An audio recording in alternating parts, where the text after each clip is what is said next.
Welcome back to Let's Talk Forestry. We're here today in the county of Meath to talk to Des Drew and his daughter Jane. Des's forestry journey has been a steep learning curve when he joined a pilot project for Forest Group certification and went on to have his forest certified under both FSC and PEFC standards. Jane gives her thoughts on how she intends to carry on caring for this award-winning forest. Let's see what Des and Jane have to say about their forestry journey to date. The woodland was planted between 1999 and 2003 in a couple of stages, and it's a very diverse woodland. We have a mixture of conifers and hardwood trees. The hardwoods, we've got everything from oak, beech, alder and sycamore. Now, we did have ash, but the ash is now cleared. There was ash in this field which is now gone, and the sycamore remains.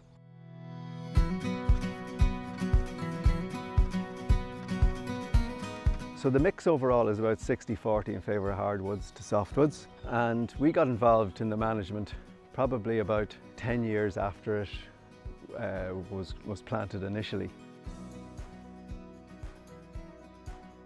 The planning, the education and the management of the woodland here is really down to three key individuals. Jan Crane designed the wood, and one of his experiments was our larch, which has proved to be really successful and has grown very, very well. My education in the early days and doing the management is down to Seamus Whelan Forestry, Abbey Leaks. And then more recent years, the thinning work and the hardwood trees, particularly taking out the ash and the sycamore, is down to the craft of Robert Kerwin. When we started off, we had very little knowledge, but there seemed to be lots of places you could go to, and everybody was very, very helpful in terms of giving you information. We had the Irish Timber Growers Association, which we joined in the field days, North East Forestry Group, and we've grown from about 30 members up to well over 100 members at this stage. So you have the benefit of meeting people who've got the same issues, they're developing their forests, and it's a pool of knowledge from us. So I'd say that the biggest benefit is really from the interaction you have with others and learning from others. The Teagasc advisor would come at least once a year and have a look, and just talking to the guys who are working in the wood and getting a bit of their expertise was as important as anything, because they'd seen it all before. Much more sophisticated thing happened then a couple of years later when we got involved in the certification project. Forestry certification is a process which demonstrates that you're managing your wood in a sustainable way, so that the buyer of the ultimate products, whatever they be, it's an assurance that they come from a sustainably managed forest. So the wood is duly certified PEFC and FSC. I suppose a point I'd make about it is that there's a couple of myths that it's very expensive to be certified. If you're in a big enough group, then the costs are shared. The initial management plan is €1,200. Yeah, a lot of money, but if you look at the value of your trees, the value of your asset that you have here and the income it's going to generate, well, spending €1,200 against that one is quite a small amount of money in the overall context. The other myth I think about is that it's only for softwoods. I think, yes, commercially it's probably best for softwoods because you have a short rotation and you'll get the benefit of having your certified timber and getting the price for it. But for me, with a really diverse forest, it's been absolutely important because I can see all the different plots, the different species. I have a plan for each one and I have a way forward. Without that management plan, the complexity of it would have been very, very difficult to manage. The management plan for certification was quite a step up from the original management plan in that it covered, yes, it gave us a lovely inventory of the forest and a plan going forward, but it gave us a medium-term vision, a long-term vision of what we'd like the wood to be like. We have a fire plan, we have a hazard map, pesticide use has to be recorded, etc. Now, that sounds like a lot of bureaucracy and a lot of paperwork, but quite honestly, in my view, most of the contractors that come into you now have that information once you look for it, and you get it from them and you keep it. Okay, it's a bit of a pain, you have to keep records and that, but other than that, I think it's very much overstated that the perception is that it's a bureaucratic process, because it's not really, because it's the sort of information that you should be getting in a normal course of events anyway. And the other thing is that there's going to be a scarcity at some point in the future of certified timber, so it's a wise thing to have certified timber.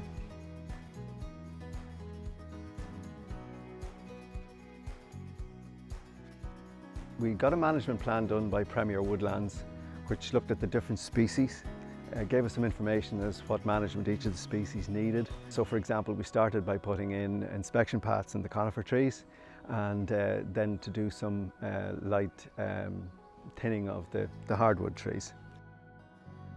So the first thinnings took place when we removed what were European larch, which were interplanted with our oak trees and our beech trees. And they had grown so fast and they were beginning to crowd out the oak trees, so they had to go. So they were taken out. We've about 6 acres of hybrid larch here. Now you can see that it's very thin, but very, very high and straight, so it's good. So we had to bring forward the thinning of this, but the dilemma we had was that if we thinned it to standard, we could get wind blow because it's so high that come down, and there are examples through the wood where some wind blow occurred. And strangely enough, it didn't happen over where the westerlies come from. It happened right over the other end of the wood where the wind gets in through the wood and can't get out again, and then it brings the trees down, you know. But it's a lovely crop, so we're hoping that the second thinning we brought forward will help improve it.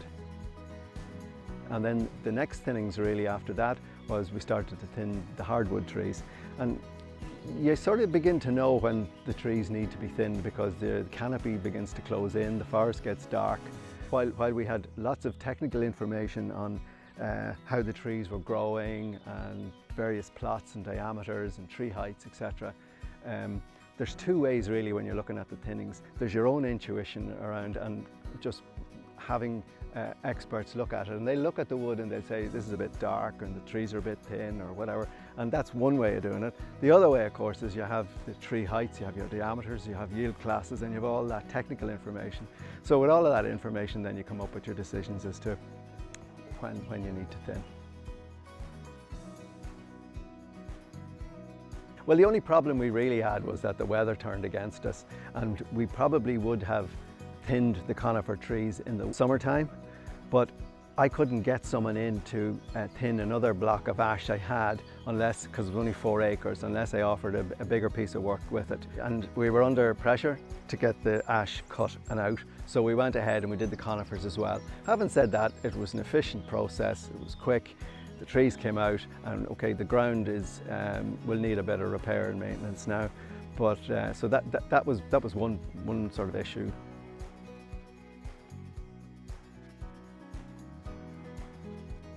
Talk to a number of people before you make your decision, and get a number of perspectives as to whether they think it's the right time to do what you're doing.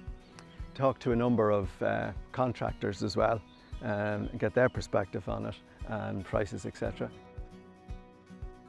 Talk to the guy who's on the harvester, talk to the guy bringing in the timber on the forwarder. You'll have an idea, he can tell you what amount of pallet wood, pulp wood, stake wood, etc. he's cutting. So you know as it's happening that it's in line with what you wanted to take place. Be involved as much as you can, be around and understand the process, and also I would get all the documentation that you require. We're certified, so we need to get documentation. Indeed, anybody thinning should get all of these things like insurance, competency certs, risk assessments, all that information. And if you get that up front, and most companies do that now automatically, but look for it up front and have that out of the way. The first time we planted trees here, coincidentally, was the year that Jane was born. And to use the much used quote, the best time to plant trees is like 20, 30 years ago. Well, in her case, the job's done. I'd absolutely love to continue my dad's tradition of actively managing the forest. I guess, you know, I work full time, so it's hard to, I suppose, find the time at the minute, but what I'm trying to do for now is really just develop my own knowledge and understanding of what's involved with managing a forest. I guess how I've been doing that is starting to get involved with the North East Forestry group. You know, there was some knowledge transfer sessions run recently that I went along to and attended. And also with the field days, which are a really good resource for getting information, and I suppose just meeting other people, you know, so that you kind of know someone to ask questions as they come up and really kind of start to build out a network. So we have three main objectives as part of the sustainable certification process, and one's around that you manage it economically, you manage it environmentally, and the whole ecology and biodiversity. It feels really good to know that you're doing something that's great for the environment. Obviously it's a major carbon store, and the carbon sequestration associated with forestry in terms of helping to combat global warming. It's nice to kind of feel like you're doing your part, I suppose. One of the unanticipated pleasures of having this wood is the abundance of wildlife and the lovely biodiversity that we have. We've got badgers, foxes, deers. In addition to that, then the bird life, we've everything from jays to yellowhammers to buzzards. It's just all the nature sounds, I guess. There's so much bird song. And there's apps like Merlin where you can, just let it record and it will tell you what all the different birds are, and sometimes, there can be like 10 different birds. The certification is focused on managing that biodiversity, and I think it's been a real help for us. For example, one aspect of it is where we're required to have a deer management plan as part of certification. Now, we've never had more than about 5 deer here, but even at that, the amount of damage is very small, but you're conscious that you don't want the deers to grow and then end up out on the road or in neighbouring farms and such like. So we very gently manage the stalking of the deers, and we have a wildlife camera which is amazing in terms of picking up pretty much all of the animal life.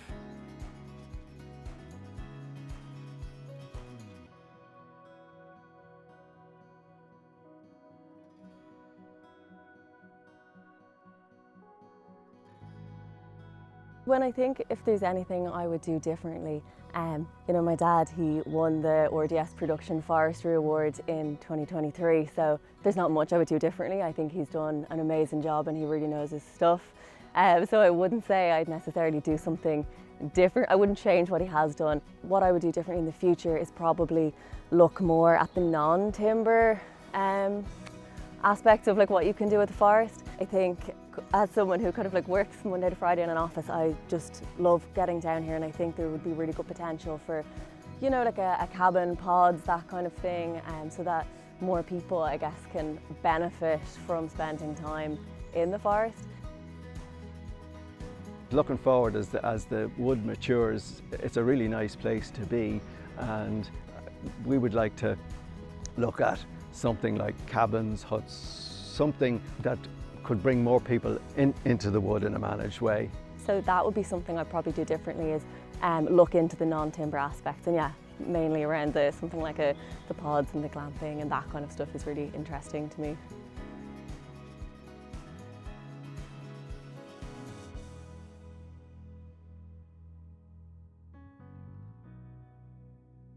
I'm so delighted that my dad made the decision to plant his land in forestry. It's just been such a great resource, I suppose, for us to have and to be able to enjoy.